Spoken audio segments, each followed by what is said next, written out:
So guys, अब next topic है हमारा डीरेंजमेंट। यानी अभी तक हम बहुत तरह के अरेंजमेंट्स और सिलेक्शंस देख चुके हैं। अब हम एक विशेष अरेंजमेंट देखने जा रहे हैं जिसमें कुछ थिंग्स होंगी, कुछ प्लेसेस होंगे, बट थिंग्स को प्लेसेस में ऐसे रखना है कि कोई भी अपनी स्पेसिफाइड प्लेस पे ना जाए। चलिए स्टार्ट करते हैं। अब बहुत हो गया अरेंजमेंट, थक गए अरेंजमेंट करते करते। अब हम बिगाड़ेंगे, है ना।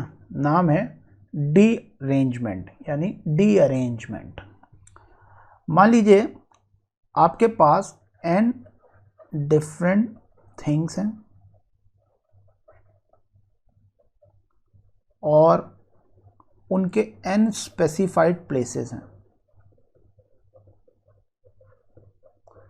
नॉर्मली आप इसे letters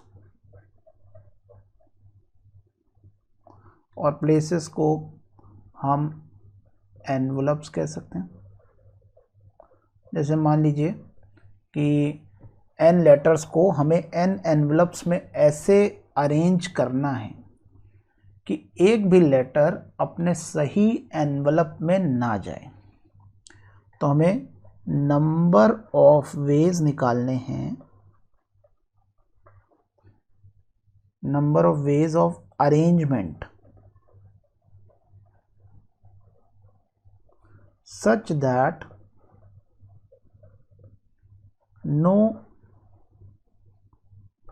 thing goes to its specified place।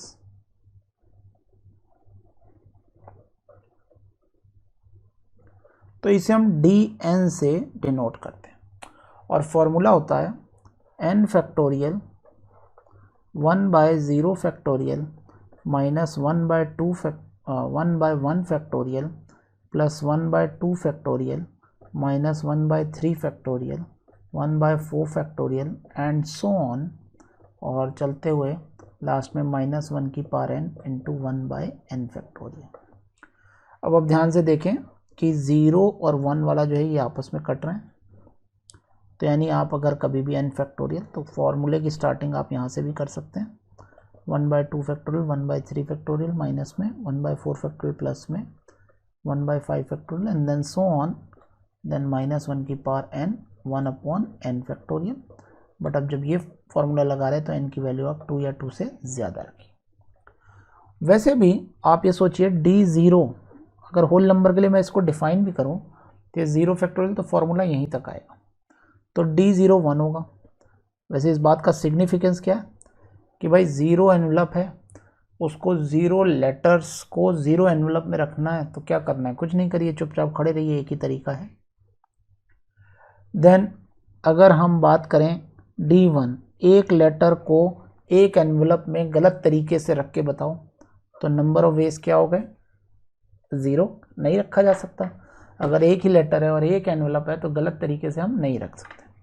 d2, आप सोचिए d2 होगा, 2 लेटर्स हैं 2 एनवलप है, गलत एक ही तरीका होगा।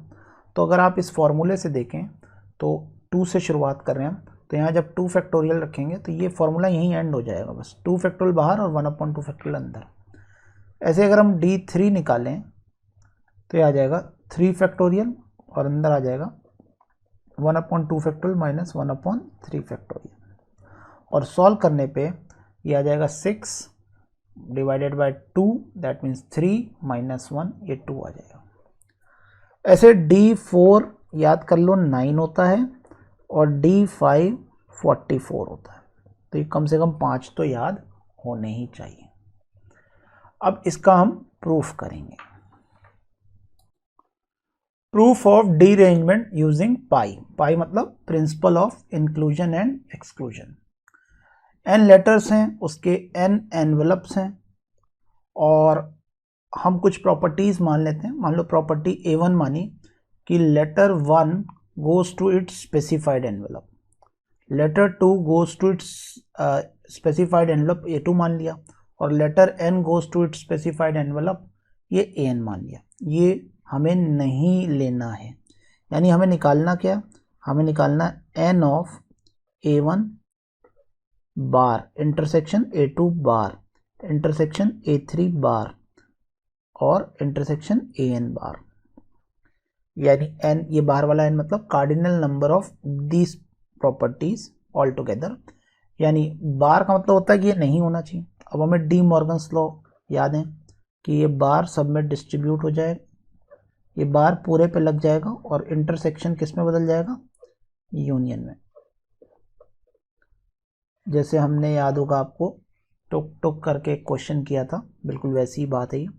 अब ये बन जाएगा total minus n A1 union A2 union AN।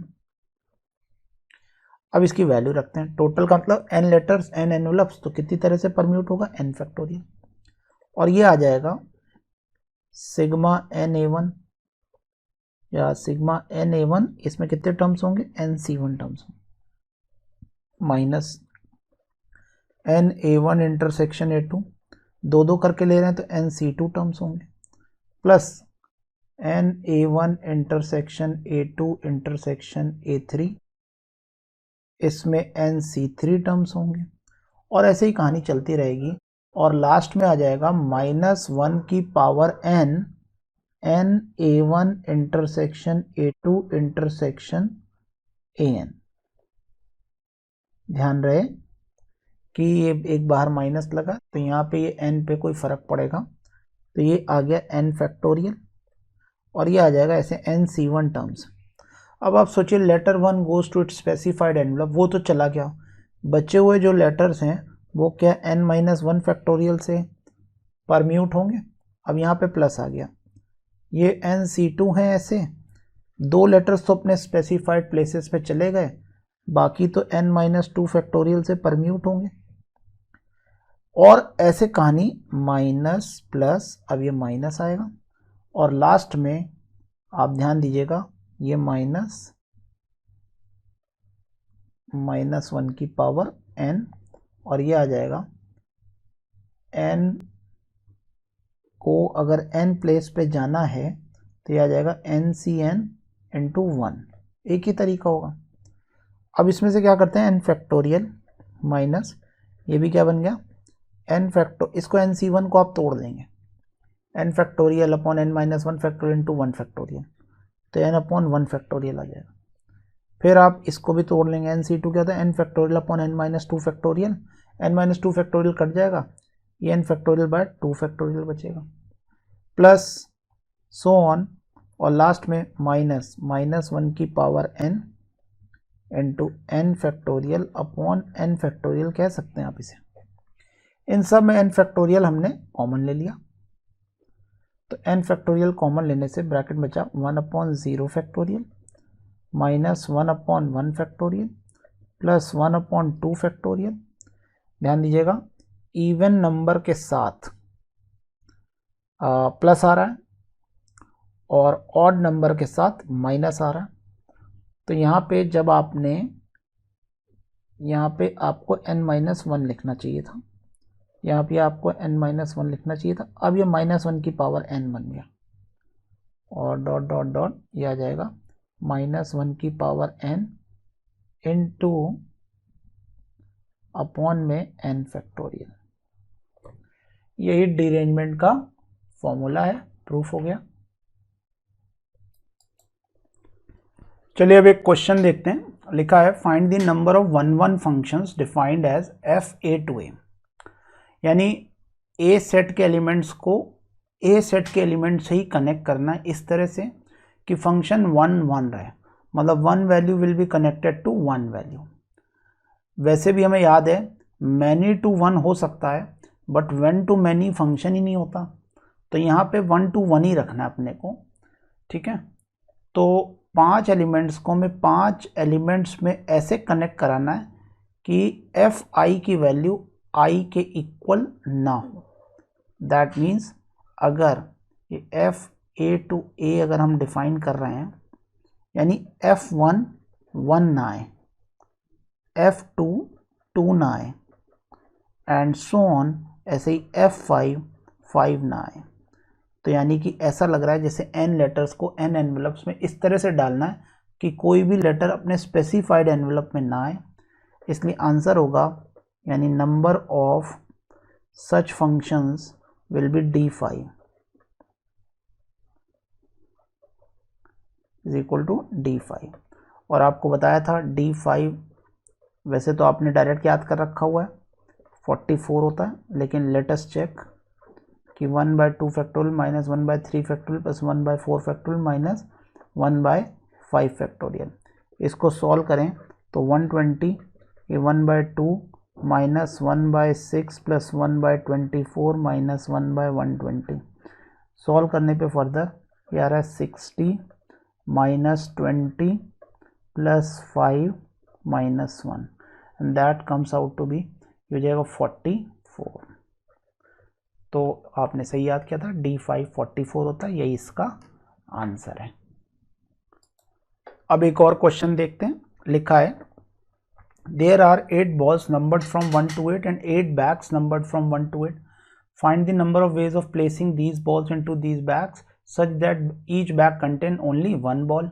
You have to find the number of ways of such arrangement such that no ball goes to its specified bag, that means same numbered bag, and ball 1 goes to it bag 2. देखिए मान लीजिए balls हैं 1 2 3 up to हमने 8 तक बनानी है, और ये बैग्स हैं मान लो 1 2 3 एंड सो ऑन। अब हमें ये श्योर चाहिए कि बैग नंबर 2 में बॉल नंबर 1 जाए। तो हमारे पास दो केस हैं। पहला केस है केस नंबर 1 कि बॉल 2 के बारे में हम सोचें तो बॉल 2 1 में जा सकती है। बॉल 2 अगर बैग नंबर 1 में जा सकती है, अगर ऐसा हुआ तो इसका मतलब 2 वाला तो 1 में चला गया, 1 वाला 2 में चला गया, और अब 6 बॉल्स बची, यानी केस 1 का आंसर है D6, राइट। D6 मतलब 6 चीज़ों को 6 प्लेसेस पे नहीं भेजना, यानी डीरेंज करना। केस नंबर 2, अब बॉल 2 जो है वो हो सकता है 1 वाला तो 2 में ही गया, लेकिन 2 वाला हो सकता है 1 में ना जाए, 2 वाला 1 में ना जाए। अच्छा 3 वाले को 3 में नहीं जाना है, ऐसे ही 4 वाले को 4 में नहीं जाना, और 8 वाले को 8 में नहीं जाना। अब ये दूसरे केस में लग रहा है कि जैसे ये 7 स्पेसिफाइड प्लेसेस थे, इनमें इन 7 चीज़ों को जाने से रोकना है, तो इसका आंसर फिर हो जाएगा D7। फिर से सुनिए, अब ऐसा लग रहा है जैसे 2 वाले की प्लेस ये थी और हमें उसे जाने से वहाँ रोकना है, 3 वाले को 3 में, 8 वाले को 8 में, तो यानी दो केसेस का आंसर आ गया D6 प्लस D7, यही इसका आंसर है। इसे आप एक और तरीके से भी कर सकते हैं, इसे आप डायरेक्टली D8/8 भी लिख सकते हैं। क्यों, देखते हैं कैसे। D8/7 भी लिख सकते हैं। क्यों, ऐसा क्यों, देखते हैं। अगर डीरेंजमेंट 8 चीज़ों को 8 स्पेसिफाइड प्लेसेस में जाने से रोकना तो D8, लेकिन उसमें से उसको डिवाइड बाय 7 क्यों कर दिया, क्योंकि उसके कितने खेल हो सकते हैं, 1 वाला या तो 2 में जाता, या 3 में जाता, या 8 में जाता, तो 7 तरीके से वो गलत जा सकता है, लेकिन हमें उसे एक ही तरीके से गलत भेजना है, कहाँ पे, 2 में, तो D8/7 ही इसका आंसर होगा। अब इस क्वेश्चन की बात करते हैं। हमें प्रूफ करना है dn equal to n-1 into dn-1 plus dn-2 होता है। जैसे पिछले क्वेश्चन में आपने वो D8/7 लिख लिया था, तो अब इसको इन जनरल प्रूफ करते हैं। तो स्टार्ट करते हैं, वही एक तरीका लेते हैं। मान लीजिए कि हमारे पास 1 से लेके n बॉल्स हैं, राइट, और हमारे पास n बैग्स हैं। तो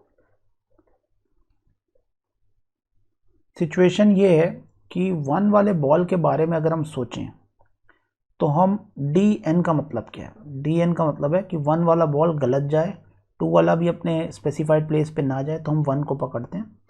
1 वाला कितनी तरह से गलत जा सकता है भाई, ये n-1 C1 वे से गलत जा सकता है। अब ये तो गलत चला गया कहीं भी एक। अब बचा कौन? बचा 2 से लेकर के n तक। तो देयर आर 2 केसेस। 2 वाला या तो 1 में जाएगा, केस नंबर 1, 2 वाला या तो 1 में जाएगा, या केस नंबर 2, 2 वाला 1 में नहीं जाए। बॉल नंबर 2 बैग नंबर 1 में ना जाए और यहाँ पे ये जाए। लेकिन इन एनी केस बचे हुए जो 3 वाला 3 में ना जाए, 4 वाला 4 में ना जाए, ये सिचुएशंस तो ऐसी हैं। तो अगर मैं 3 से लेकर के n तक की बात करूं तो ये n-2 होते हैं। तो n-2, तो केस नंबर 1 कि dn-2 आ जाएगा कि n-2 चीज़ें अपनी स्पेसिफाइड प्लेस पे ना जाएं। ऐसे ही केस नंबर अगर 2 देखें तो उसमें हम बोल सकते हैं 2 वाला 1 में ना जाए, 3 वाला 3 में ना जाए, 4 वाला 4 में ना जाए और n वाला n में ना जाए। तो इस बार चीज़ें कितनी हो गई हमारे पास? n-1। n-1 चीज़ें अपनी स्पेसिफाइड प्लेस पे ना जाएं। तो ये dn-2 प्लस dn-1 और ये प्रूफ हो गया कि dn इज इक्वल टू क्या होता है? n-1 dn-2 plus dn-1। Let us check this result कि ये सही आता है या नहीं आता। तो अगर मैं चेक करूं तो n के वैल्यू में 5 लेके देखता हूं। d5 equal to 5-1 that means 4 और ये हो जाएगा d3 प्लस d4। ये वैल्यूज़ हमें याद हैं।